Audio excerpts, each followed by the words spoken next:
All for crocodile conservation. Break me finger. Tonight, fans worldwide mourn the shocking death of Steve Irwin, the crocodile hunter, killed today by a stingray barbed to the chest off Australia's coast.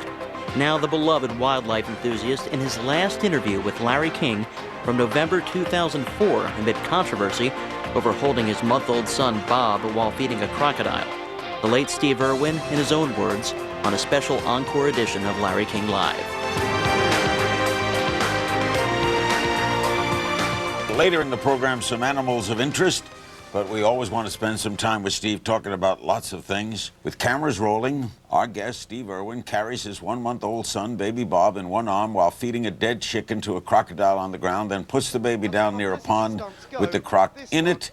The New York Daily News runs a front-page headline, "Steve Irwin, Australian for stupid." Everyone is criticizing him. Jack Hanna comes on this program and wonders about what happened, so this is your opportunity to tell us. Yes! What happened? Firstly, and most importantly, I thank you, Mr. Larry King, for giving me the opportunity, the first opportunity I've ever had to go one-on-one with an unbiased, the most respected and professional journalist on the face of the earth, seen by more people than anyone. So I appreciate the time. Thank you very much, Larry. What happened, mate? Life was good. Life was great. You know, I had this beautiful daughter, Bindi. She was like 4.5 years of age, and you know, I took her everywhere with me. You know, she'd be in there feeding the crocs. She'd be like out there catching. 3 weeks ago, I was in North Queensland catching crocodiles with her, and now she's 6. And anyone who meets her finds her as the most well-rounded, beautiful child and endearing that anyone's ever met. And I would hope that I get the opportunity to bring her on the show sometime, because she is like a magnet, and she has these incredible genes. She's a wildlife warrior, and she's incredible. What happened with So what happened with baby Bob was we've got Bindi. We wanted the perfect set, you know, our little family plan was to have a boy. We've been mating, as the great apes do, for like nearly 12 months to get this boy. Finally, Terry gets pregnant. We based that on our obstetrician. He's Australia's best obstetrician. Yeah. Right. Anyway, so next thing, Terry's pregnant. 9 months later, bang, baby Bob is born. So we did the, you know, all the family comes around when there's a birth, and it was beautiful. And then at 1 month of age, just like I did with my daughter Bindi, it was a time when we wanted to show her to the world. We've got an incredibly solid fan base. A lot of people are interested in us.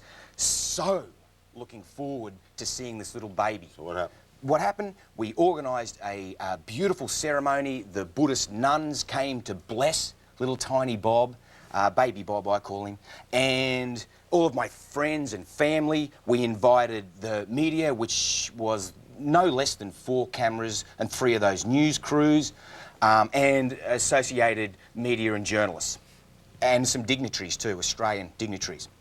Now, this is at a time in my life where life was good. You know, I'd been nominated as for Australian of the Year. I think, you know, riding this incredible, great wave. And so, steeped in family tradition, I got little Bob, and I feed this crocodile, and then, you know, I running down to the pond, you know, just having fun with my son like I do, whether it was in front of people or whether I do it on the carpet at home on the floor, which I do to this day. 4 cameras at different angles, okay? The 3 news cameras, well, the first news camera, when it went to the news edit, they went, oh, it's a good news story, but it doesn't work, never showed it. The second news camera went, oh, it's a good news story, like Steve. They put it at the end of the show. That was the news I watched, and I thought, oh, well, that was okay, good, whatever. And then the third news camera got this incredible stacked shot. It was fantastic.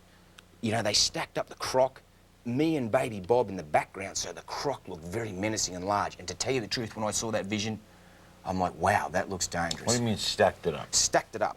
When you have the camera filming something... You mean they didn't do it deliberately? No, it wasn't deliberate. It was just... okay. They were very lucky. Made what happened? Well, they, out of those 3 news crews, they showed it at the head of the news. They saw this stacked vision, and they're like, wow, this is great stuff. Bang! That was it. It just went, that You mean vision. Bob was never in danger? Not once, ever, never. And you know, the funny thing is, I'd been doing it with Bindi for like 5 odd years, and I would never endanger my children. Are you saying the croc was not close to the baby? No, nowhere near it. But by the camera angle, it appeared close? Absolutely. My camera that was filming it and the other news cameras, they've gone.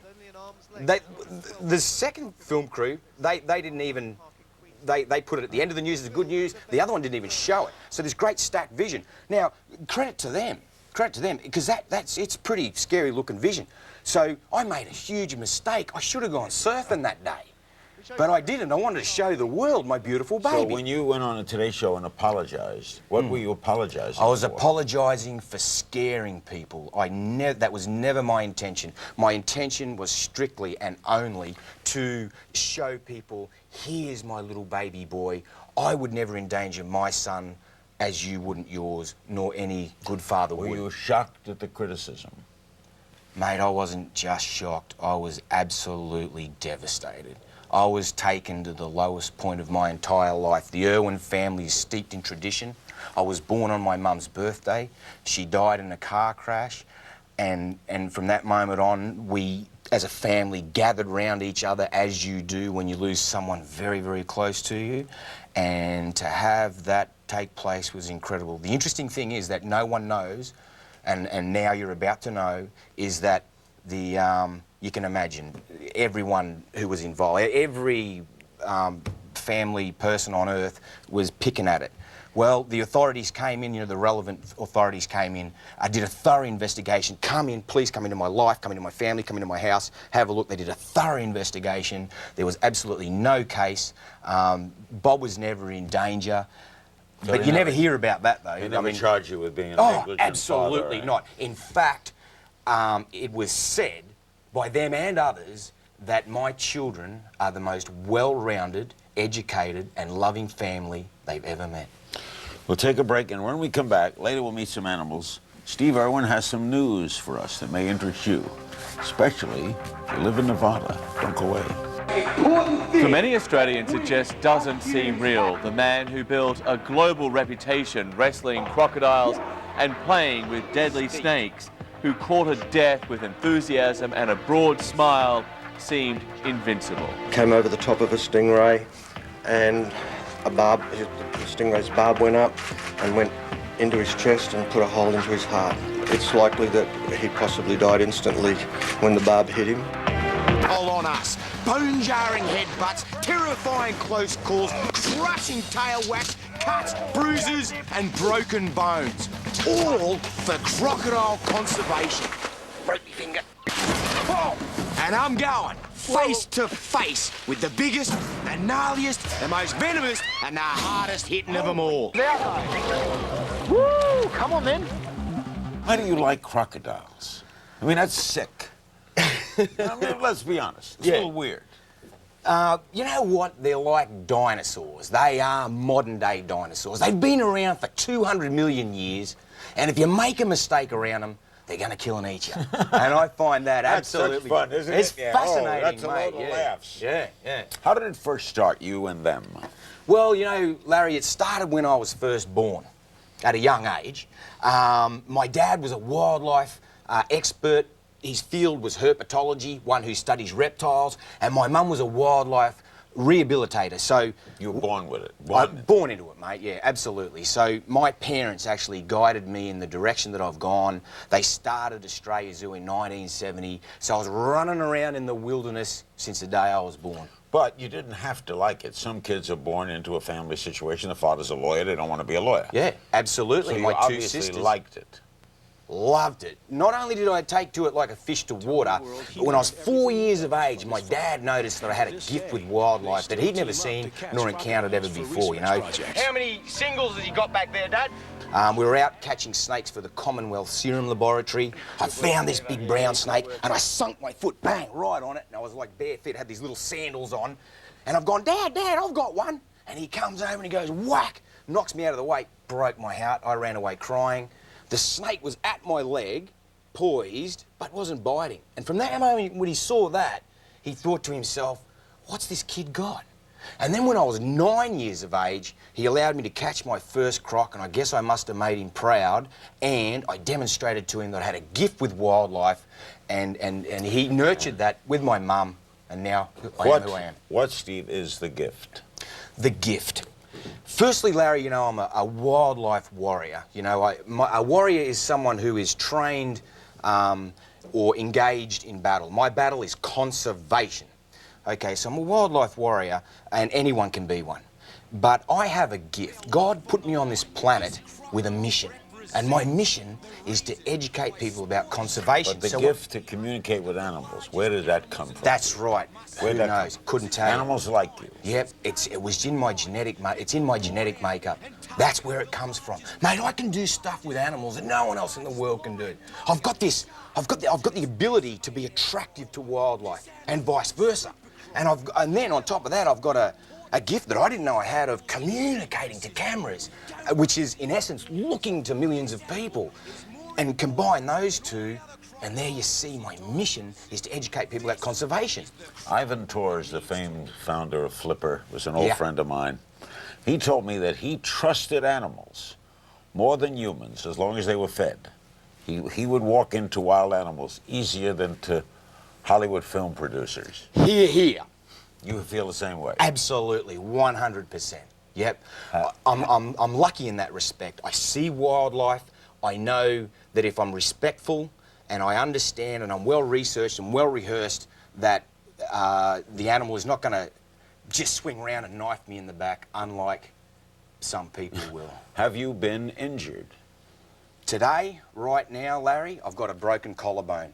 So when we work with the wildlife, you'll see me favouring my right side. Caused by an animal? No, actually. No, I mean, have you been injured by animals? Have I ever? Both fingers, this is as good as this one gets. It got snapped off. I've been catching crocodiles in North Queensland, putting satellite trackers. It got snapped off behind the knuckle. That's as good as it gets. I wanted to cut it off. My daughter said, oh, please, Daddy. And I said, but no, it'd be great, Bindi. We'll have a little pet daddy finger. And she's like, no, Dad.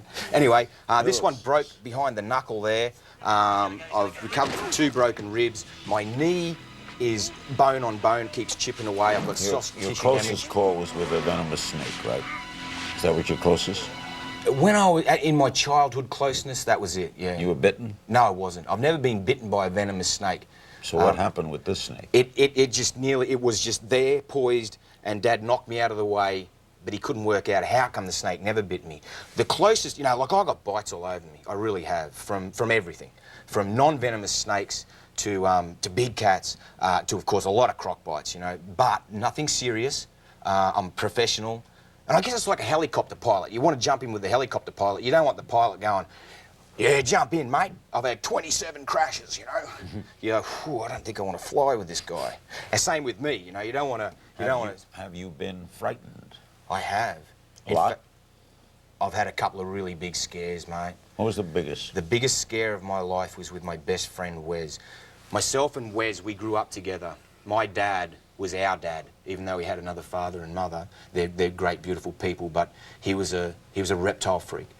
And together we've grown up at Australia's zoo, at our conservation heart. So we had a flood of biblical proportions at the zoo.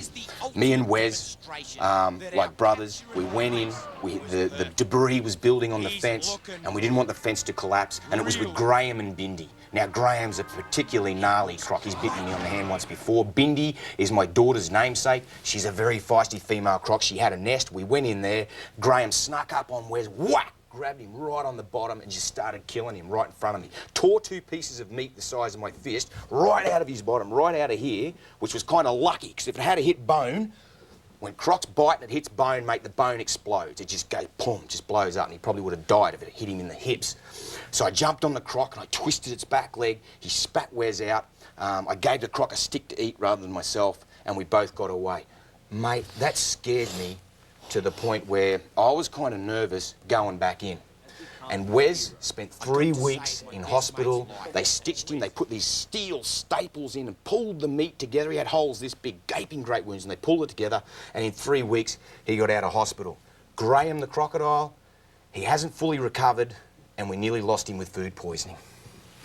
You love the crocs, right? Love them, mate. Love them, love them, love them. Absolutely Is there love 'em. anything endearing about them? I mean, they're not lovable. They're not pets. They're not pets. There was a bloke, Alf Casey, had a croc as a pet. He raised it up. He used to take it to the pub, put it on the bar. They'd have a few drinks. Oh, yeah, look at me pet croc, fellas. Then it grew up. Her name was Charlene. It grew up, adult female croc. He went in one day with a fish to feed it. Whack! Grabbed his arm and his watch. These animals do not make good pets. But I find them endearing. Modern-day dinosaurs, still here. 22 odd species, 16 of them endangered, and they're great because they're at the top of the food chain. Larry, these things are apex predators right up there, mate. There's nothing but nothing mucks with a big adult croc. And you're talking about crocs, not alligators, right? There is a difference, or do you mean both? They're very similar, but crocs are the biggest crocodilians on the planet. They're much bigger than alligators. Back with more of Steve Irwin. He has seen his share of controversy. We'll cover a little of that. He's an extraordinary guy. He's the host of Animal Planet's smash hit, The Crocodile Hunter. Don't go away. Keep weight on it. Okay, that's it. Go on home, fella. The sack tracker looks good. The dinosaur is going home.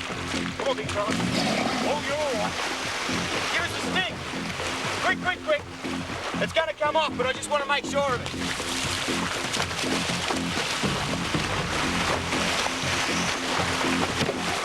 Woo! There you go, big Yes! Free to go, big fella. This is the croc that needs to live. Come on, there's my boy. Woohoo! Office Depot. To create a gene pool in different continents as a backup population for Africa. Bruce and I are absorbing every detail, all their habits, how they live and how they like to play and what makes them happy. At Australia Zoo, we're getting 2 male cheetahs from Africa and 2 female cheetahs from another zoo in Australia. That's 2 different gene sources. Great for the breeding program. Now, this is funny. The other morning at breakfast with my friends, I said, we go to Las Vegas a lot. Yeah. We like it. Does Las Vegas have a zoo? And they all said, never heard of one. And is it true? You're going to bring a zoo to Las Vegas? Yes! The very heart of our conservation core, where my blood pumps from, is Australia Zoo. I'm bringing it to Las Vegas. The time has come. Where are we? At land there? I mean, where's it going to be? Dunno, mate, dunno. At the moment, I'm looking for partners. I've got this absolutely incredible, world-acclaimed product called Australia Zoo, where you can pat, kiss, cuddle koalas, Tasmanian devils, go one-on-one with wombats. You can see me feed the biggest crocs in the world, mate. Have an encounter with a venomous snake. Crikey, you can cuddle a kangaroo. Have you talked to the Steve Wynns and the Kirk Kerkorians and the people who own all the hotels? Where are we? Exactly. You have. You just prompted it, mate. So this is it. Here's my grand invitation. You want to bring a zoo to Las Vegas? That's right, mate. I'm great with the wildlife. I'm great with the demonstrations. I'm looking for a partner that understands the mechanisms involved in creating the best tourism facility in the United States of America. Why Las Vegas?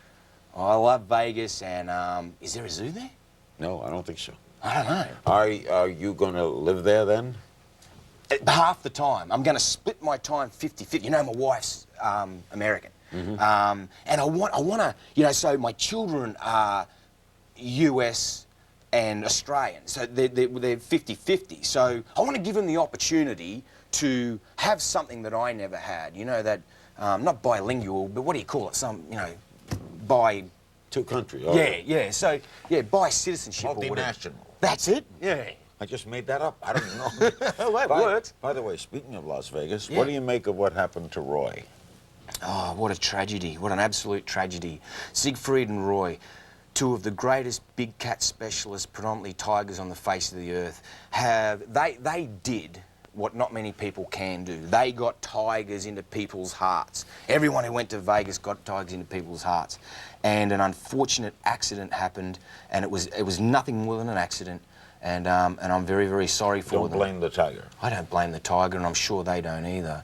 When you work around big cats or crocs or snakes, mate, you got to understand that they have the power and capacity to kill or maim, and if you make a mistake, they will. How do you react to those who say the Siegfrieds and Roys, the Steve Irwins, the Jack Hannahs, zookeepers, you're all really unfair?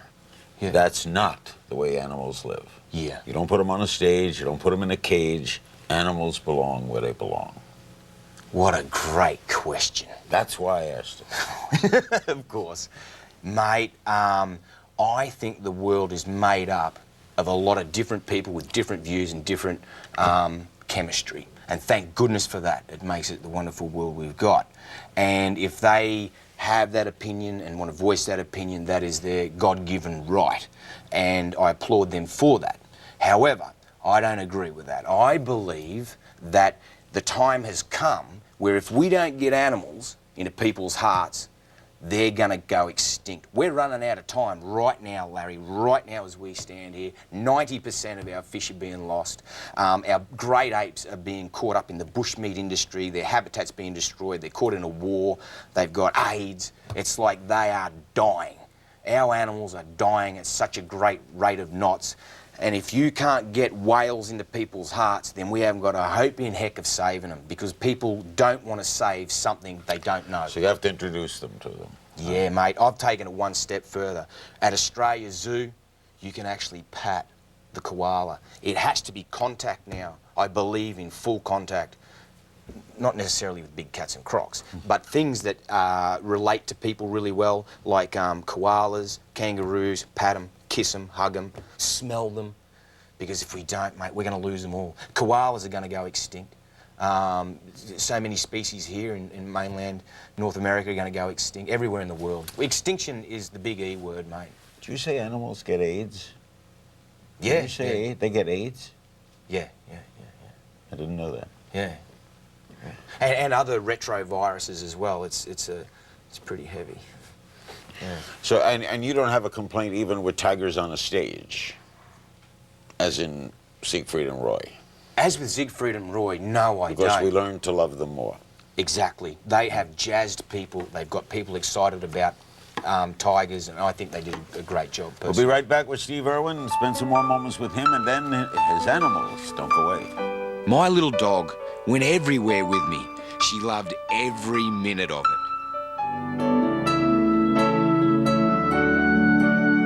She was there when Bindi was born. She was baby Bob's first best friend. Whatever was on, Suey was a part of it. No questions, never holding back. Because you only have a few best friends in this world. You gotta look after them. This is the final entry in poor little Suey's diary. The best little dog in the world. Heck is this flapping around?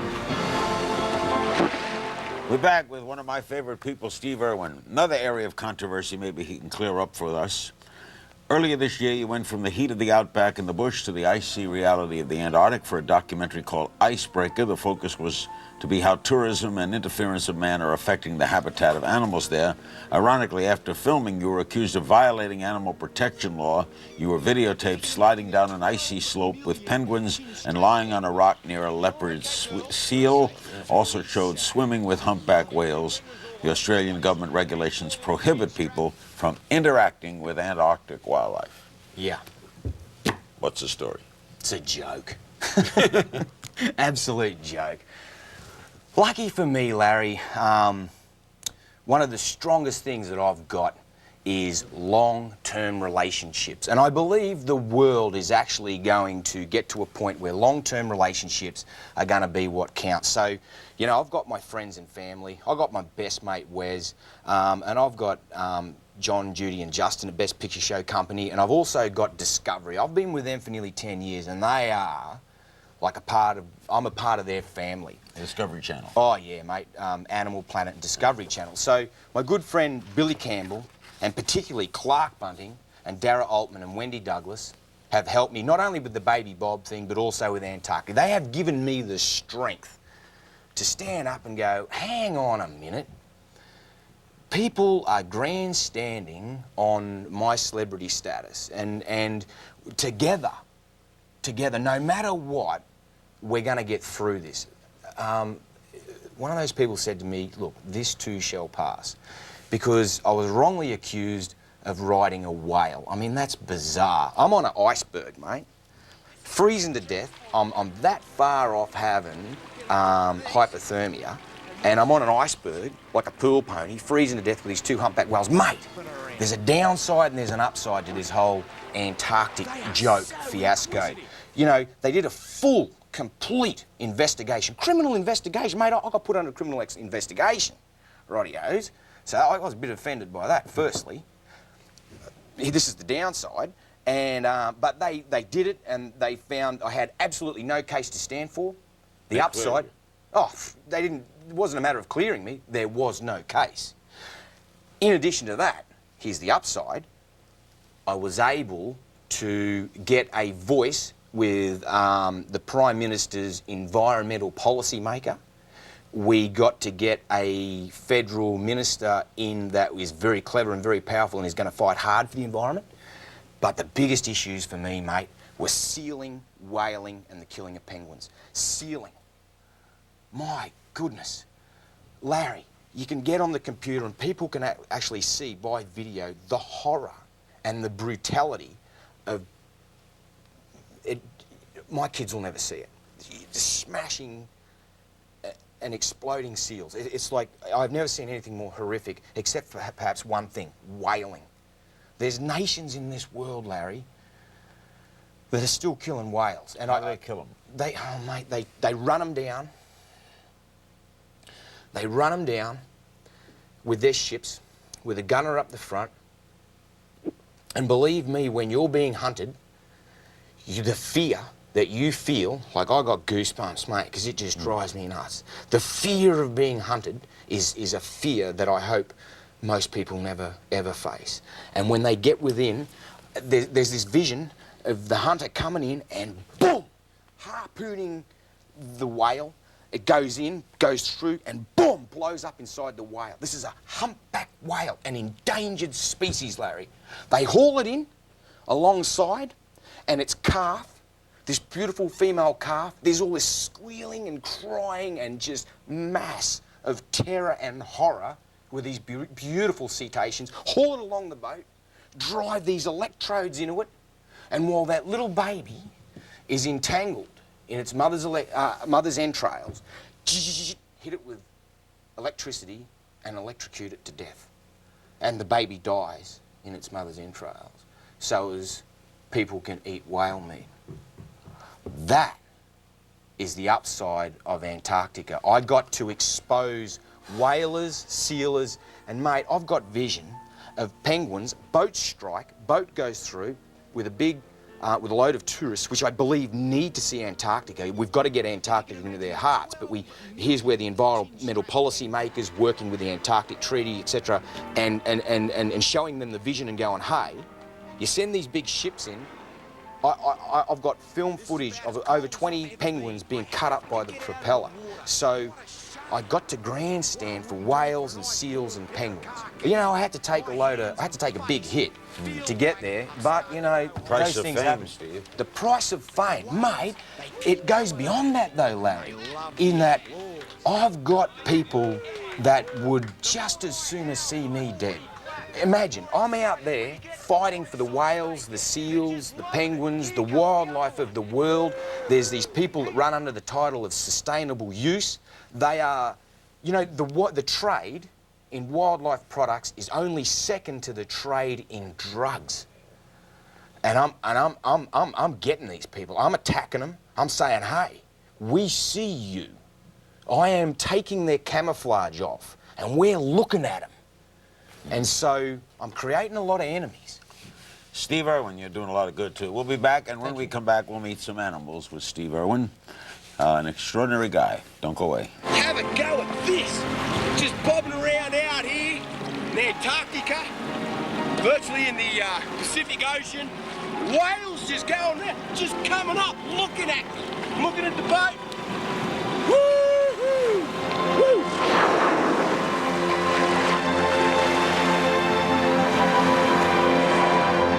About some of his other projects, but we wanted to introduce some of the species he brought along with him, and one of them is an orange knee tarantula, which is what? The orange knee tarantula. Just jump off my hand there, sweetheart. Off you get. There's my girl. Now have a look at her. As far as arachnids go, as far as spiders go, mate, she is drop dead gorgeous. Absolutely gorgeous. The tarantulas, oops, sorry. You see when I breathe on her, she curls up.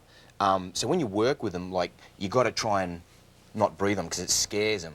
And they're an amazing animal in that you can touch them here and they'll move forward. You can put your hand there and they'll stop. And if you blow on them, they'll move too. Thing with these is, the pet trade has actually taken them, some of the species, to near on extinction. You know, people love spiders so much these days. Really? Yeah, Spiders are in? So it's a Spider-Man.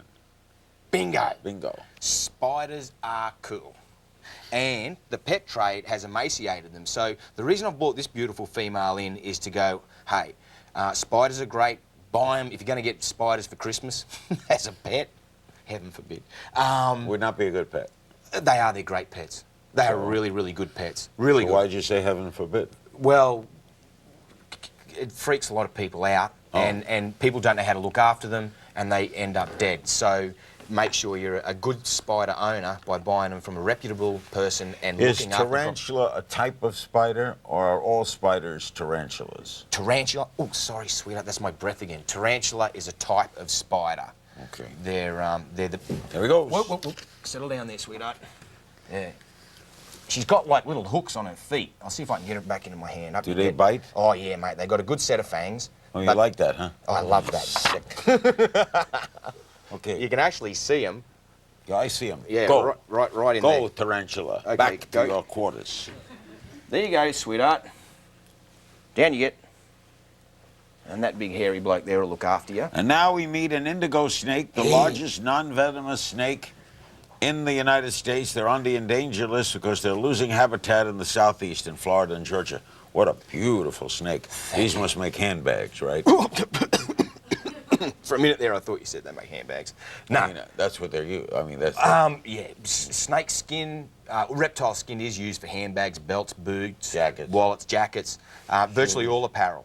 These particular snakes, the indigo snake, is an endangered species here in the United States of America. Big, beautiful black snake. Now, if this snake was in Australia, you would be in a lot of trouble, mate, because this would be a red-bellied black snake, highly venomous, kill you quick as look as you, but it isn't. It's completely harmless. In fact, you can kiss them right on the lips, and she's a pretty good kisser. You kiss them. You don't fancy kissing? I don't think I'll kiss them. Oh, okay.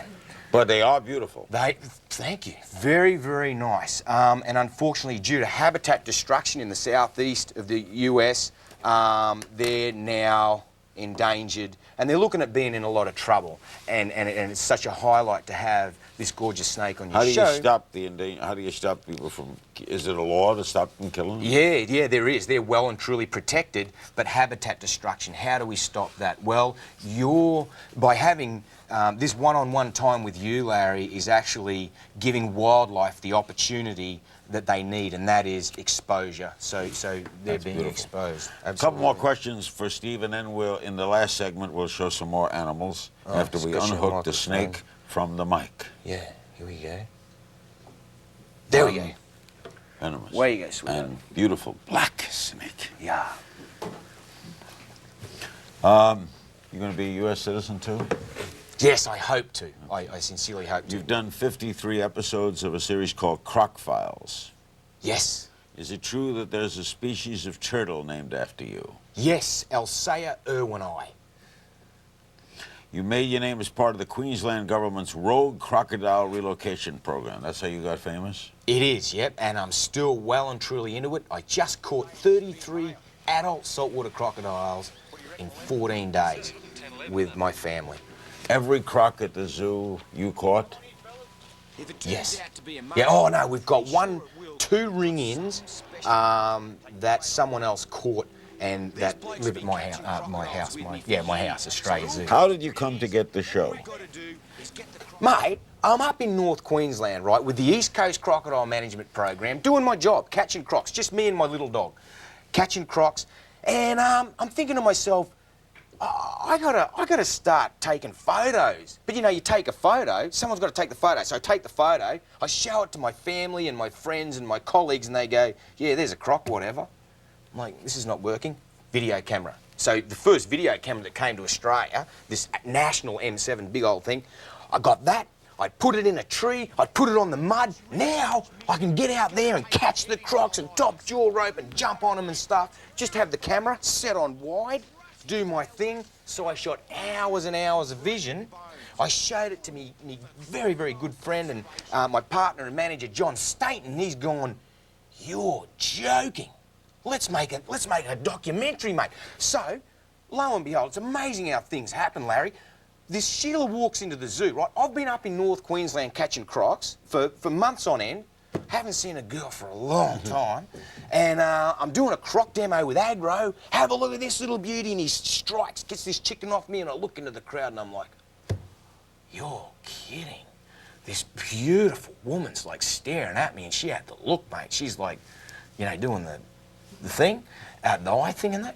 And I'm like, oh, wow, next, wow, Agro's trying to kill me. Oh, yeah, have another chicken. Thanks for coming to Australia Zoo. I hope you've enjoyed my demonstrations.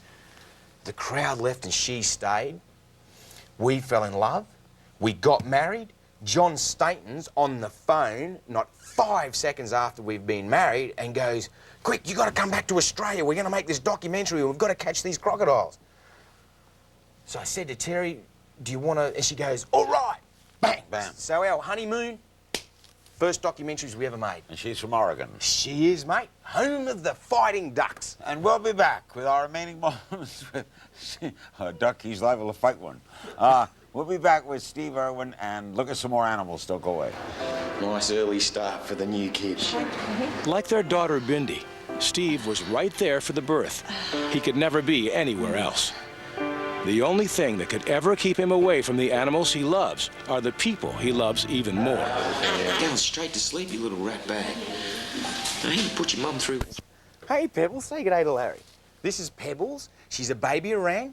Baby meaning how old? Oh, she's 4 years old. She's not actually a baby, and she loves to be scratched. When you get her right there on her back, she goes, wow, that's good. She's picking stuff, probably external parasites off your desk at the moment. That's what orangs do. Hey, man, what's... No, she can jump on you. She's really friendly. Jump on you, I'm not good. Okay. Not good with baby orangs. And the importance of this girl here is their endangerment and they're verging on extinction. Why are they endangered? Mate, habitat destruction. They only come from Indonesia. Now, firstly and most importantly, Larry, I have to apologise. Right now, I'm breaking my own rules in that I swore I'd never take another primate onto a television show ever again. But for the significance of this, Larry, my greatest interview in my life, I apologise to everyone who doesn't like seeing it. Why wouldn't you take a primate on? Because the primate people absolutely are horrified at primates, particularly great apes, being on television. Because? Because they feel there's an animal rights issue. She just needs a drink. Is that good, sweetheart? They believe it's an animal rights issue? Yep. There you go, babe. She likes water.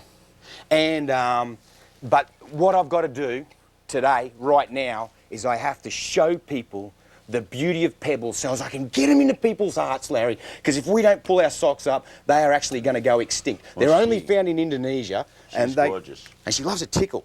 You can actually get her to smile. You going to stop drinking for a minute, sweetheart? Excuse me?